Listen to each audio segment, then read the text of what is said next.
ଅବ୍ରାହାମଙ୍କ ସନ୍ତାନ ଓ ଦାଉଦଙ୍କ ସନ୍ତାନ ଯୀଶୁ ଖ୍ରୀଷ୍ଟଙ୍କ ବଂଶାବଳୀ। ଅବ୍ରାହାମ ଇସାହାକଙ୍କୁ ଜନ୍ମ ଦେଲେ, ଇସାହାକ ଜାକୁବଙ୍କୁ ଜନ୍ମ ଦେଲେ, ଜାକୁବ ଜିହୁଦା ଓ ତାଙ୍କ ଭାଇମାନଙ୍କୁ ଜନ୍ମ ଦେଲେ। ଜିହୁଦା ତାମରଙ୍କ ଗର୍ଭରୁ ପେରୋସ ଓ ସେରହଙ୍କୁ ଜନ୍ମ ଦେଲେ। ପେରୋସ ଇସ୍ରୋଣଙ୍କୁ ଜନ୍ମ ଦେଲେ। ଇସ୍ରୋଣ ଅରାମଙ୍କୁ ଜନ୍ମ ଦେଲେ। ଅରାମ ଅମିନାଦବଙ୍କୁ ଜନ୍ମ ଦେଲେ।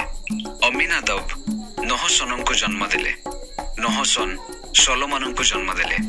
ସଲୋମନ ରାହାବଙ୍କ ଗର୍ଭରୁ ବୋୟଜଙ୍କୁ ଜନ୍ମ ଦେଲେ।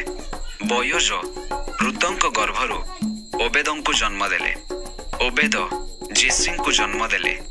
ଯିସି ଦାଉଦ ରାଜାଙ୍କୁ ଜନ୍ମ ଦେଲେ। ଦାଉଦ ଉରିୟଙ୍କ ଭାର୍ଯ୍ୟାଙ୍କ ଗର୍ଭରୁ ସୋଲୋମନଙ୍କୁ ଜନ୍ମ ଦେଲେ। ସୋଲୋମନ ରିହବିୟାମଙ୍କୁ ଜନ୍ମ ଦେଲେ। ରିହବିୟାମ ଅବିୟଙ୍କୁ ଜନ୍ମ ଦେଲେ। ଅବିୟ ଆସାଙ୍କୁ ଜନ୍ମ ଦେଲେ। ଆସା ଜିହୋସାଫଟଙ୍କୁ ଜନ୍ମ ଦେଲେ। ଜିହୋସାଫଟ ଜୋରାମଙ୍କୁ ଜନ୍ମ ଦେଲେ। ଜୋରାମ ଉଜିୟଙ୍କୁ ଜନ୍ମ ଦେଲେ। ଉଜିୟ ଯୋଥମକୁ ଜନ୍ମ ଦେଲେ। ଯୋଥମ ଆହସଙ୍କୁ ଜନ୍ମ ଦେଲେ। ଆହସ ଇଜୋକ୍ୟଙ୍କୁ ଜନ୍ମ ଦେଲେ। ଇଜୋକ୍ୟ ମନସିଙ୍କୁ ଜନ୍ମ ଦେଲେ। ମନସି ଆମୋନଙ୍କୁ ଜନ୍ମ ଦେଲେ। ଆମୋନ ଯୋସିଓଙ୍କୁ ଜନ୍ମ ଦେଲେ। ବାବିଲକୁ ନିର୍ବାସିତ ହେବା ସମୟରେ ଯୋସିଓ ଜିକନିୟ ଓ ତାହାଙ୍କ ଭାଇମାନଙ୍କୁ ଜନ୍ମ ଦେଲେ। ବାବିଲକୁ ନିର୍ବାସିତ ହେବା ପରେ ଜିକନିୟ ସଲ୍ଟିଏଲଙ୍କୁ ଜନ୍ମ ଦେଲେ। ସଲ୍ଟିଏଲ ଜିରୁବାବିଲଙ୍କୁ ଜନ୍ମ ଦେଲେ। ଜିରୁବାବିଲ ଅବିହୁଦଙ୍କୁ ଜନ୍ମ ଦେଲେ। ଅବିହୁଦ ଏଲିଆକିମଙ୍କୁ ଜନ୍ମ ଦେଲେ।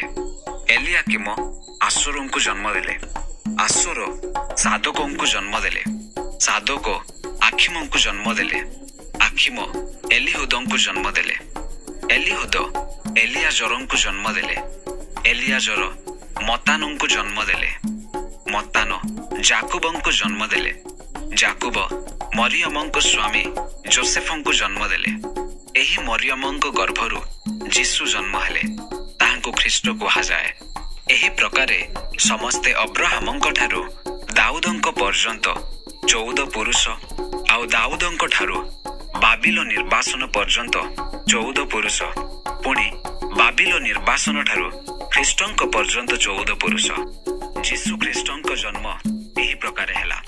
ତାହାଙ୍କ ମାତା ମରିୟମଙ୍କର ଯୋସେଫଙ୍କ ସହିତ ବିବାହ ନିର୍ବନ୍ଧ ହେଲା ପରେ ସେମାନଙ୍କ ସହବାସ ପୂର୍ବେ ସେ ପବିତ୍ର ଆତ୍ମାଙ୍କ ଦ୍ୱାରା ଗର୍ଭବତୀ ହୋଇଅଛନ୍ତି ବୋଲି ଜଣାପଡ଼ିଲା। ଏଥିରେ ତାହାଙ୍କ ସ୍ୱାମୀ ଯୋସେଫ ଧାର୍ମିକ ଥିବାରୁ ଏବଂ ତାହାଙ୍କୁ ପ୍ରକାଶରେ ନିନ୍ଦାର ପାତ୍ର କରିବାକୁ ଇଚ୍ଛା ନ କରିବାରୁ ଗୋପନରେ ତାହାଙ୍କୁ ପରିତ୍ୟାଗ କରିବାକୁ ସ୍ଥିର କଲେ। କିନ୍ତୁ ସେ ଏହା ମନସ୍ଥ କଲା ପରେ ଦେଖ, ପ୍ରଭୁଙ୍କର ଜଣେ ଦୂତ ସ୍ୱପ୍ନରେ ତାହାଙ୍କୁ ଦର୍ଶନ ଦେଇ କହିଲେ, ହେ ଦାଉଦଙ୍କ ସନ୍ତାନ ଯୋସେଫ, ତୁମ୍ଭର ଭାର୍ଯ୍ୟା ମରିୟମଙ୍କୁ ଗ୍ରହଣ କରିବାକୁ ଭୟ କର ନାହିଁ, କାରଣ ତାହାଙ୍କର ଗର୍ଭ ପବିତ୍ର ଆତ୍ମାଙ୍କ ଦ୍ୱାରା ହୋଇଅଛି।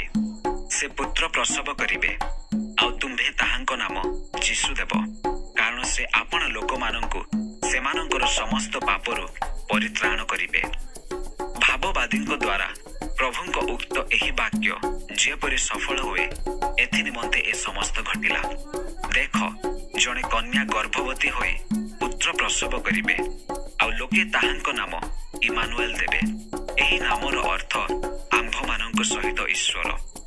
ଏଥିରେ ଯୋସେଫ ନିଦରୁ ଉଠି ପ୍ରଭୁଙ୍କ ଦୂତ ତାହାଙ୍କୁ ଯେପରି ଆଜ୍ଞା ଦେଇଥିଲେ ସେହିପରି କଲେ ଓ ନିଜ ଭାର୍ଯ୍ୟାଙ୍କୁ ଗ୍ରହଣ କଲେ। କିନ୍ତୁ ସେ ପୁତ୍ର ପ୍ରସବ ନ କରିବା ପର୍ଯ୍ୟନ୍ତ ତାହାଙ୍କ ସହିତ ସହବାସ କଲେ ନାହିଁ, ଆଉ ସେ ପୁତ୍ରଙ୍କ ନାମ